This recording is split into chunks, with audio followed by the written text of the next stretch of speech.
I think that the strategic position that Nigeria holds in Africa is one major reason why Nigeria does need a special attention with a special envoy. This is a nation that's very rich. It's a nation that would reduce the burdens of America if it is properly harnessed. It will help the other African countries.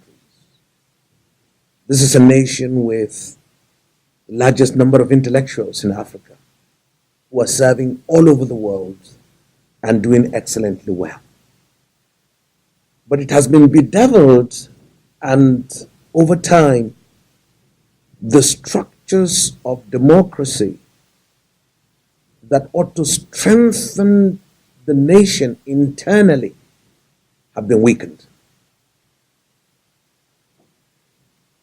If you look at the geography of the killings from the beginnings of Boko Haram, and even before that, you would have noticed that the killings are systematic, they're deliberate, they're calculated, and those carrying out are well trained. Everybody knows that they are trained either by Al-Qaeda or by ISIS. Everybody knows that they are well armed. They kill soldiers, they kill security forces, they overrun villages, they overrun towns even, and control local governments. And it would seem that the government is unable to contain all of it. Let's give credit to President Buhari. His first year, he put in everything to push back the Boko Haram.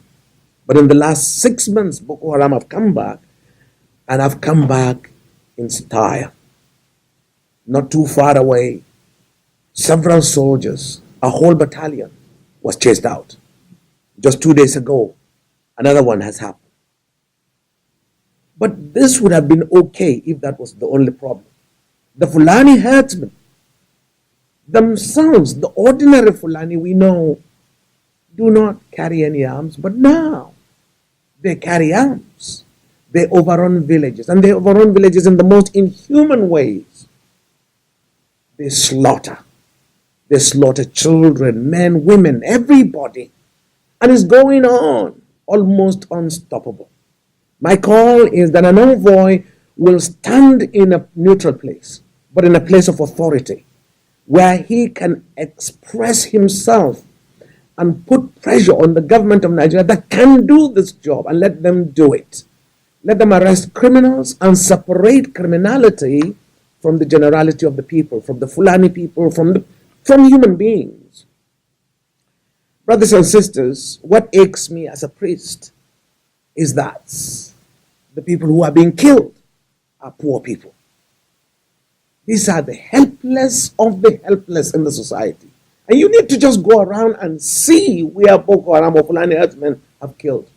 These people are very, very poor. They are the poor farmers. They are the ordinary poor farmers who are not farming to become millionaires. They are farming just to sell and to eat and to pay school fees for their children. But those are the people who are being killed, and it pains me, because why would a government ignore its poor?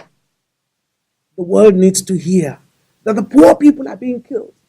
But not only that, the systematic killing of the poor people right from the Goza Hills, down into the valleys, Chibok, and heading up to the plateau, into the central regions and the riverine areas of the Benue.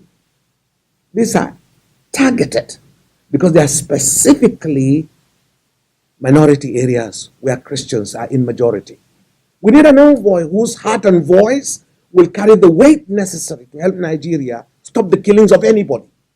You can go to Zamfara State, which is again mostly Muslim. Again, these are the poor. I will never forget the picture of the young man who was running away with his family. His wife was carrying the baby and he was dragging a goat. Just that. That was all they had to live with. These are the poor people. I care for the poor. I care for the lives of any human being. Nigeria should not allow its people to be killed. The excuse that these killers have come from Libya, the excuse that some of these killers were paid from Niger to stop killing, even makes the case worse. Because how would a government not rise on behalf of its people and allow foreigners to come and kill them?